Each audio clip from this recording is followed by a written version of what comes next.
Mazi Stanley Ovu na Umuezoka na okpuru obodo Eza na Ebonyi State bụ onye nke malitere nya bụ njem ya n'ịnụkọrịta di na nwunye n'oge ya na ọdịnobi bụ Kosisochukwu n'Enugu Ukwu na kansụl ime obodo Njikọ nke jikọtara aka ọnụ nya bụ mmemme ịgba nkwụ na agbamakwụkwọ nke mere na St. Francis Enugu Ukwu dọtara otu ezinụlọ ya ndị enyi ya nakwa ndị nke na-echere nya bụ mmadụ abụọ jikọtara aka ọnụ dịka di na nwunye echiche ọma. Onye nta aka anyị bụ Emmanuel Okonkwo ga-ewetara anyị akụkọ etu o si wee mee.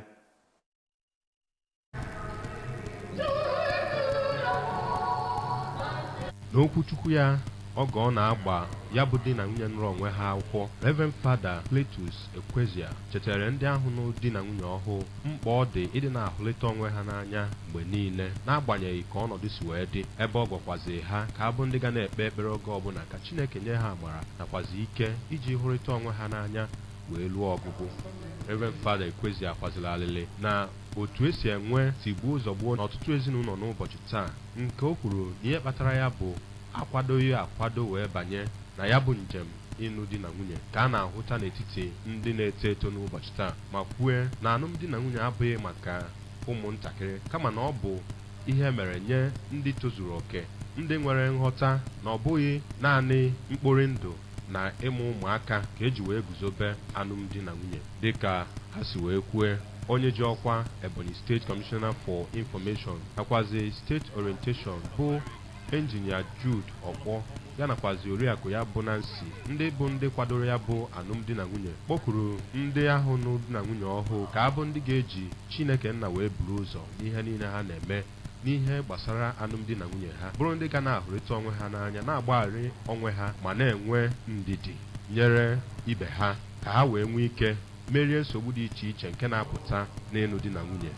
Engineer Okpor nakwazi nwunye ya Nancy, ndị bụ ụmụnne ya bụ nwoke na nwaanyị ọhụụ, kenere Chineke maka otu o si wee soro ya bụ mmadụ abụọ nụrụ di na nwunye ọhụụ wee malite njem ịnụ di na nwunye ha, ma kpee ekpere ka Chineke gaa n'iru n'ịnọnyere ha. Ya bụ nwoke na nwaanyị nụrụ di na nwunye ọhụụ bụ Mazi nakwazi oriakụ